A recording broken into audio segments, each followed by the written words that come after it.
Chapter 2. Father and Son. We will leave Danglars struggling with the demon of hatred and endeavoring to insinuate in the ear of the shipowner some evil suspicions against his comrade, and follow Dantès, who, after having traversed La Cannebière, took the Rue de Noailles, and entering a small house on the left of the Allées de Mailhan, rapidly ascended 4 flights of a dark staircase, holding the baluster with one hand, while with the other he repressed the beatings of his heart, and paused before a half-open door, from which he could see the whole of a small room. This room was occupied by Dantès' father. The news of the arrival of the Pharaon had not yet reached the old man, who, mounted on a chair, was amusing himself by training with trembling hand the nasturtiums and sprays of clematis that clambered over the trellis at his window. Suddenly, he felt an arm thrown around his body, and a well-known voice behind him exclaimed, "Father, dear father!" The old man uttered a cry and turned round. Then, seeing his son, he fell into his arms, pale and trembling.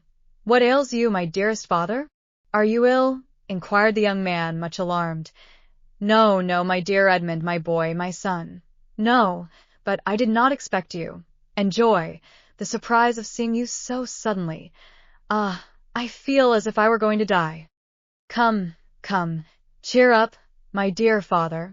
'Tis I, really I. They say joy never hurts, and so I came to you without any warning. Come now, do smile, instead of looking at me so solemnly. Here I am back again, and we are going to be happy." "Yes, yes, my boy, so we will, replied the old man. "But how shall we be happy? Shall you never leave me again? Come, tell me all the good fortune that has befallen you." "God forgive me," said the young man, "for rejoicing at happiness derived from the misery of others, but, heaven knows, I did not seek this good fortune. It has happened, and I really cannot pretend to lament it. The good Captain Leclerc is dead, father, and it is probable that, with the aid of Morrel, I shall have his place. Do you understand, father? Only imagine me a captain at 20, with 100 louis pay, and a share in the profits. Is this not more than a poor sailor like me could have hoped for?" "Yes, my dear boy," replied the old man, "it is very fortunate. Well, then, with the first money I touch, I mean you to have a small house, with a garden in which to plant clematis, nasturtiums, and honeysuckle. But what ails you, father? Are you not well?" "'Tis nothing, nothing. It will soon pass away." And as he said so, the old man's strength failed him, and he fell backwards. "Come, come," said the young man, "a glass of wine, father, will revive you. Where do you keep your wine?" "No, no, thanks. You need not look for it. I do not want it," said the old man. "Yes, yes, father, tell me where it is." And he opened 2 or 3 cupboards. "It is no use," said the old man. "There is no wine." "What? No wine?" said Dantès, turning pale, and looking alternately at the hollow cheeks of the old man and the empty cupboards. "What, no wine? Have you wanted money, father?" "I want nothing now that I have you," said the old man. "Yet," stammered Dantès, wiping the perspiration from his brow, "yet I gave you 200 francs when I left 3 months ago." "Yes, yes, Edmond, that is true, but you forgot at that time a little debt to our neighbor Catterus. He reminded me of it, telling me if I did not pay for you, he would be paid by Morrel, and so, you see, lest he might do an injury. Well, why, I paid him." "But," cried Dantès, "it was 140 francs I owed Catterus." "Yes," stammered the old man, "and you paid him out of the 200 francs I left you?" The old man nodded. "So that you have lived for 3 months on 60 francs, muttered Edmond. "You know how little I require," said the old man. "Heaven pardon me," cried Edmond, falling on his knees before his father. "What are you doing?" "You have wounded me to the heart." "Never mind it, for I see you once more," said the old man. "And now it's all over. Everything is all right again." "Yes, here I am," said the young man, "with a promising future and a little money.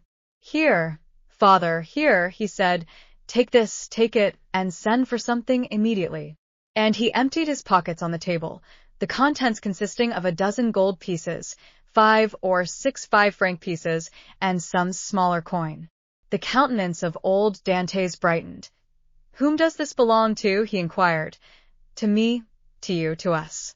Take it, buy some provisions, be happy, and tomorrow we shall have more." "Gently, gently," said the old man with a smile, "and by your leave I will use your purse moderately, for they would say, if they saw me buy too many things at a time, that I had been obliged to await your return, in order to be able to purchase them. Do as you please, but, first of all, pray have a servant, father. I will not have you left alone so long. I have some smuggled coffee, and most capital tobacco, in a small chest in the hold, which you shall have tomorrow. But, hush, here comes somebody. 'Tis Catharus, who has heard of your arrival, and no doubt comes to congratulate you on your fortunate return." "Ah, lips that say one thing, while the heart thinks another," murmured Edmond.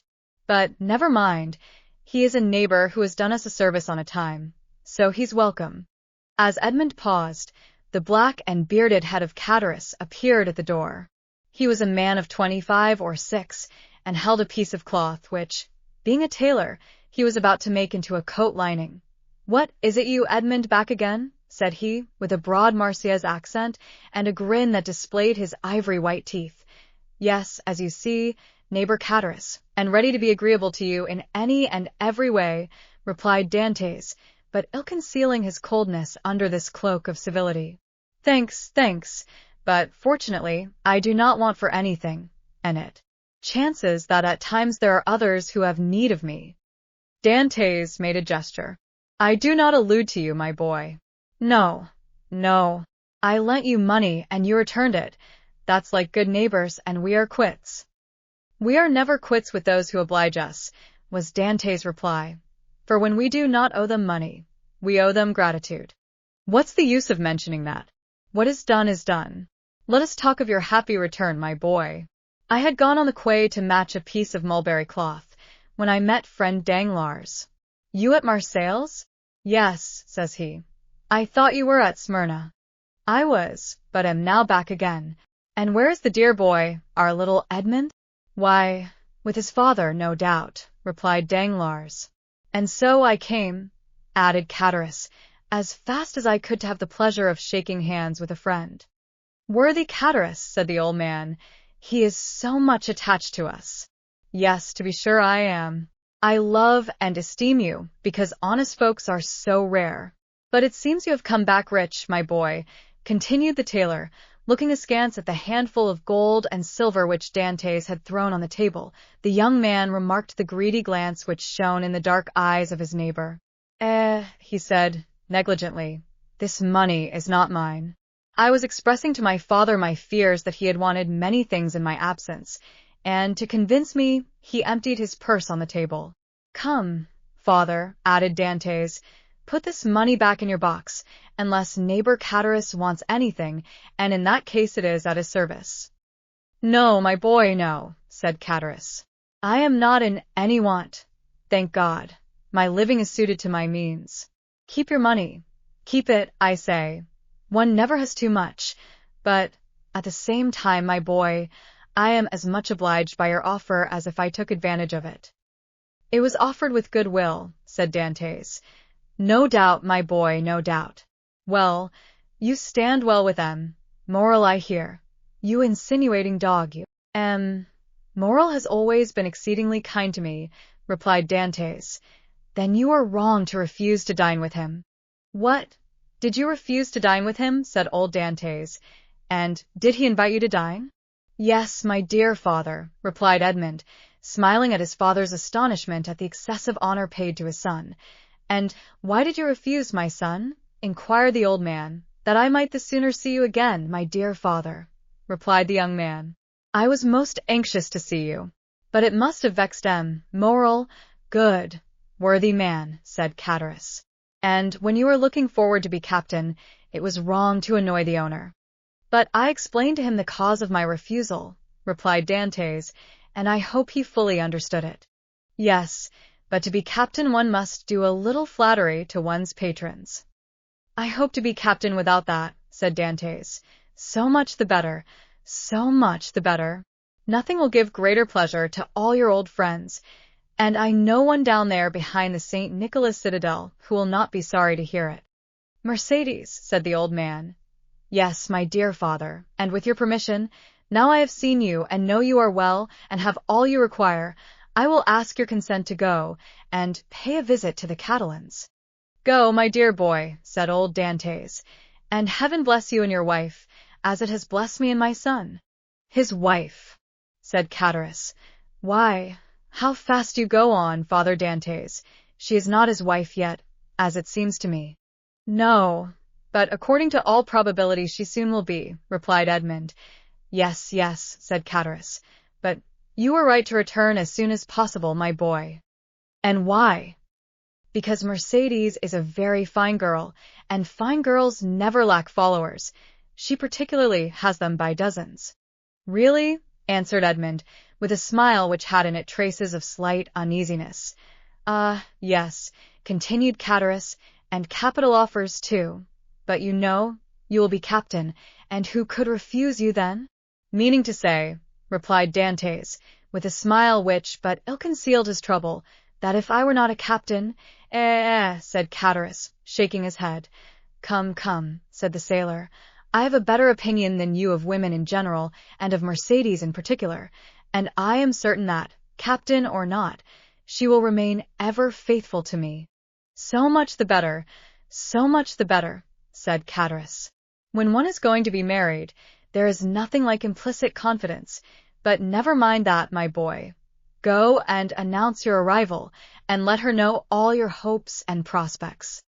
"I will go directly," was Edmond's reply, and, embracing his father and nodding to Cataris, he left the apartment.